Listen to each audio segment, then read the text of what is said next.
नमस्कार मित्रांनो, आज आपण एक महत्त्वाच्या विषयावर बोलणार आहोत. जर तुम्ही 30 किंवा 50 वर्षाचे असाल आणि आत्ता तुम्ही पैसे, गुंतवणूक आणि वेल्थ क्रिएशनबद्दल गंभीरपणे विचार करत असाल, तर कदाचित तुम्हाला असं वाटत असेल की आपण खूप उशिरा सुरुवात केली आहे. कारण सोशल मीडियावर तुम्ही बघता, कोणी 21व्या वर्षी गुंतवणूक सुरू केली, 20 वर्ष पैसे गुंतवत राहिला आणि आज त्याच्याकडे कोट्यवधी रुपयांची संपत्ती आहे.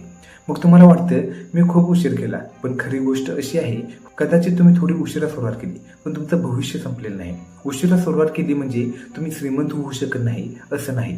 याचा अर्थ फक्त इतकाच आहे की ज्यांनी लवकर सुरुवात केली होती त्यांची स्ट्रॅटेजी तुम्ही वापरू शकत नाही. तुम्हाला जास्त स्मार्ट प्लॅन, स्पष्ट स्ट्रॅटेजी आणि जास्त गंभीर निर्णय घ्यावे लागतील. 30 किंवा 50व्या वयात जे इन्व्हेस्टमेंट चालू करणार आहेत त्यांच्यासाठी मी ते 4 स्टेप सांगणार आहे. पहिली आणि सर्वात महत्त्वाची गोष्ट म्हणजे हाय SIP स्ट्रॅटेजी. जर तुम्ही 30 किंवा 50 वयात सुरुवात केली असाल तर तुम्ही 22 वर्षाच्या व्यक्तीसारखी छोटी SIP करू शकत नाही. समजा रोहित 22 वर्षाचा आहे, तो दर महिन्याला 10,000 रुपयांची SIP करतो.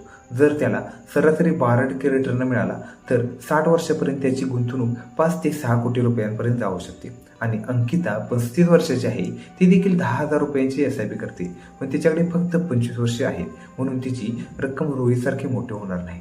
त्यासाठी तिला दर महिन्याला 30,000 ते 40,000 रुपयांची SIP करावी लागेल. म्हणून एक नियम लक्षात ठेवा, उशिरा सुरुवात करणाऱ्यांनी आधी गुंतवणूक करावी आणि नंतर खर्च. बहुतेक लोक उलट करतात, पगार वाढला की महागडी कार, मोबाईल घेतात, पण SIP ची रक्कम वाढवत नाहीत. स्मार्ट लोक काय करतात, पहिली SIP वाढवतात. तुमचे वय 30 ते 40 असेल तर तुम्ही तुमच्या टोटल इन्कमच्या 30 ते 40% गुंतवणूक करायला पाहिजे. सुरुवातीला थोडं कठीण वाटेल, पण काही वर्षांनी तोच तुमचा सर्वात मोठा निर्णय ठरेल. दुसरी महत्त्वाची गोष्ट म्हणजे हायब्रिड ॲसेट अलोकेशन.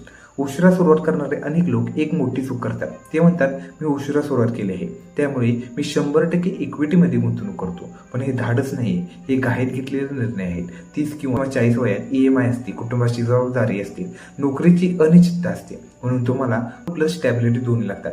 उदाहरणार्थ स्वरा 36 वर्षाचे आहे, त्याचे पोर्टफोलिओ असा आहे 60 ते 65% इक्विटी फंडमध्ये, 25 ते 30% डेब्ट किंवा हायब्रिड फंड आणि 5 ते 10% गोल्ड.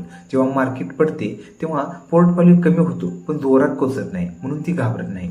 SIP चालू राहते आणि हेच दीर्घ काळासाठी कोट्यवधी रुपयांची संपत्ती तयार करू शकते. तिसरी आणि महत्त्वाची गोष्ट इन्कम ग्रोथ. जर तुम्ही उशिरा सुरुवात करत असाल तर मार्केटवर अवलंबून राहून चालणार नाही. तुमची कमाई वाढली पाहिजे. 50,000 रुपये कमवतो, गुंतवणूक मर्यादित राहील. जो व्यक्ती 1,50,000 रुपये कमवतो त्याला वेल्थ तयार करणे खूप सोपे जाईल. चौथी आणि शेवटची गोष्ट गोल बेस्ड इन्व्हेस्टमेंट. फक्त असे म्हणू नका की मी लॉंग टर्मसाठी गुंतवणूक करत आहे. तुमचे गोल स्पष्ट असले पाहिजे. उदाहरणार्थ संजय 37 वर्षाचा आहे, तो त्याची गुंतवणूक वेगवेगळ्या गोलमध्ये विभागतो. रिटायरमेंटसाठी 20 वर्षामध्ये इक्विटीमध्ये गुंतवणूक करतो. चाइल्ड एज्युकेशनसाठी 8 ते 10 वर्ष बॅलन्स्ड आणि होम डाऊन पेमेंटसाठी 4 वर्ष कन्सर्व्हेटिव्ह. म्हणजे प्रत्येक गोलसाठी वेगवेगळी इन्व्हेस्टमेंट स्ट्रॅटेजी असते.